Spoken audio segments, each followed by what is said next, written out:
नमो बुद्धाय। जय भीम, जय भारत, जय संविधान,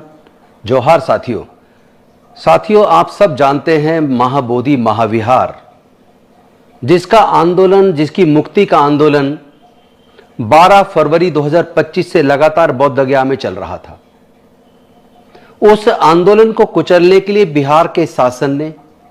गया के डीएम ने अपनी पूरी ताकत झोंक कर, छल कपट व षड्यंत्र करके उस आंदोलन को कुचलने का असफल प्रयास किया है। कुछ समय के लिए हो सकता है वो अपने आप को सफल मानते हों, क्योंकि उन्होंने एक तरफ तो 12 मई 2025 को बुद्ध पूर्णिमा के दिन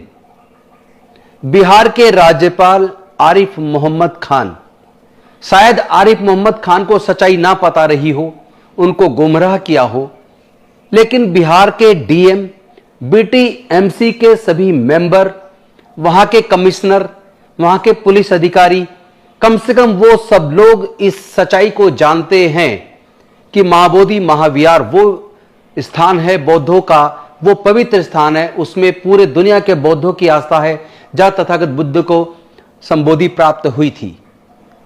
उसी स्थान पर बुद्ध पूर्णिमा वाले दिन राज्यपाल महोदय, डीएम और कमिश्नर तथा पुलिस अधिकारियों के साथ बुद्धिस्ट टेंपल मैनेजमेंट कमेटी के सभी मेंबरान के सामने तथागत बुद्ध की प्रतिमा की तरफ पीठ करके, और जो छोटा बुद्ध का स्तूप कभी हुआ करता था, उस जगह फूल चढ़ाकर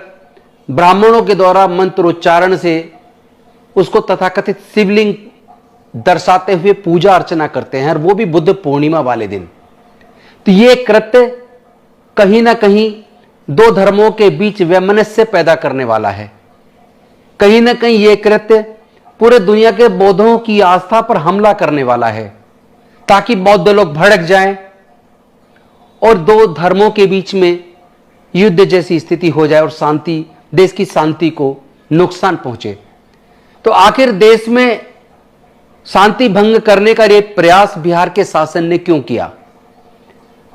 गया के डीएम ने, बीटीएमसी के मेंबर्स ने, कमिश्नर ने ऐसा क्यों किया? क्या राज्यपाल यह सच्चाई जानते थे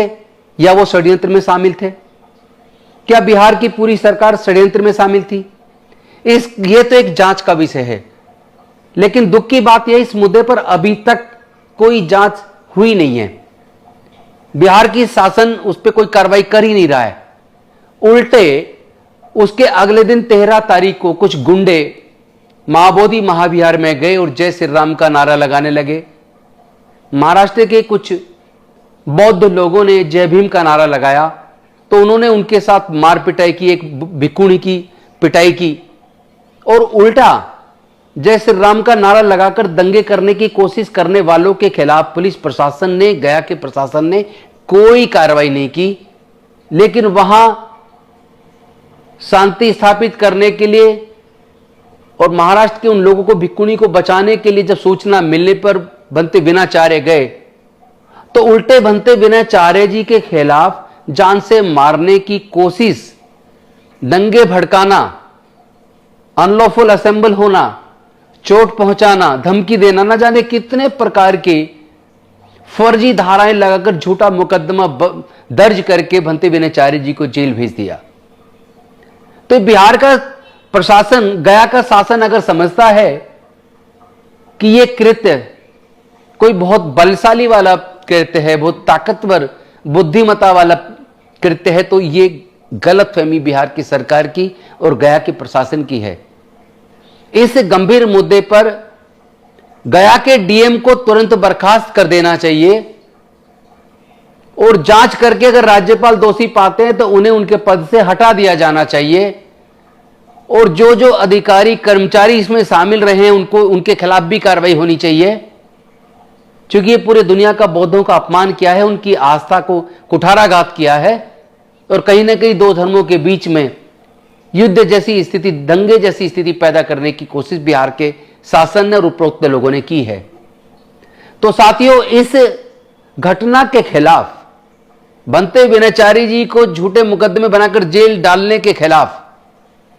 महाबोधि महाविहार मंदिर प्रांगण में आकर ब्राह्मणों से मंत्रोच्चार से बुद्ध की प्रतिमा की तरफ पीठ करके सो कॉल्ड शिवलिंग अर्थात वास्तविक बौद्ध स्तूप को जिस तरीके से बुद्ध की प्रतिमा की तरफ पीट करके पूजा अर्चना ब्राह्मणों के द्वारा मंत्रोच्चार से की गई, शिवलिंग कहकर, यह एक बहुत ही घिनौना कृत्य था, दंगे करवाने वाला था,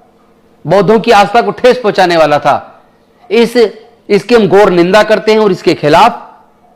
आने वाली 5 जून 2025 को दिल्ली के जंतर मंतर पर सुबह 10 बजे एक सशक्त प्रदर्शन कर रहे हैं। कृपया आप सब लोग उस प्रदर्शन में शामिल होइए। और इसके साथ साथ 6 जून और 7 जून को डॉक्टर अंबेडकर भवन, रानी झांसी रोड, करोल बाग में 2 दिन का बौद्ध प्रतिनिधि सम्मेलन भी हो रहा है, जो सुबह 9 बजे से शुरू होगा और शाम को लगभग 6:30 बजे तक चलेगा। 4 सत्रों में, 6 जून को भी और 7 जून को भी, जिसमें पूरे देश के बौद्ध प्रतिनिधि शामिल हो रहे हैं। चूंकि ये सारी कार्रवाई, ये प्रतिनिधि सम्मेलन और ये प्रदर्शन, ये तीनों चीज सिक्किम हाउस में 13 मई 2025 को ऑल इंडिया बुद्धिस्ट फोरम के माध्यम से बैनर तले सिक्किम हाउस में जो बड़ी सभा हुई थी, जिसमें भंते विनाचार्य, भंते प्रज्ञाशील, भंते चंद्रकीर्ति, भंते और साथ में आकाश लामा और हम सब लोग भी, एडवोकेट भानु प्रताप सिंह और मैं और तमाम पूरे देश से आए हुए प्रतिनिधि उसमें शामिल थे। उसमें यह तय हुआ था कि 5 को दिल्ली के जंतर मंतर पर सशक्त प्रदर्शन करेंगे और 6 और 7 को बौद्ध प्रतिनिधि सम्मेलन करेंगे और तमाम अंबेडकरवादी बौद्ध सम्मेलन, बौद्ध संगठनों के प्रतिनिधियों को शामिल करते हुए, संगठनों को शामिल करते हुए एक समन्वय समिति का गठन करेंगे, ताकि न केवल महाबोधि महाविहार बल्कि जो अन्य मुद्दे समाज के साथ जो जुल्म जाति के होते हैं, रिजर्वेशन को लेकर होते हैं, मंदिर में घुसने पर हत्या करने को लेकर होते हैं, या तमाम जो बहुजन समाज के मुद्दे हैं, उन पर जो रणनीति आगे की तैयार करने के लिए एक समन्वय समिति का भी गठन करना है। तो जो लोग पूरे देश से इस प्रतिनिधि सम्मेलन में शामिल होना चाहते हैं, मैं उनको 2 नंबर जारी करता हूं। आप उन नंबर पर बात करके आने की सूचना दें, ताकि प्रोग्राम में बाकी सारी व्यवस्थाओं को सुचारू रूप से तैयार किया जा सके। उनमें एक नाम है मिस्टर बीपी निगम। उनका मोबाइल नंबर है 8744073024 और दूसरा नंबर है आशीष बरुआ। इनका मोबाइल नंबर है 9654029630। तो जो भी पूरे देश के साथी विभिन्न राज्यों से दिल्ली में इस बौद्ध प्रतिनिधि सम्मेलन में शामिल होना चाहते हैं, कृपया वो दिए गए दोनों नंबरों पर संपर्क करके अपने और अपने साथियों के आने की संपूर्ण जानकारी दें, ताकि हम व्यवस्था को कुशल पूर्वक दे सकें, तैयार कर सकें और आने वाले आगंतुकों का स्वागत कर सकें और आने वाली संपूर्ण क्रांति, संपूर्ण मुद्दों पर होने वाले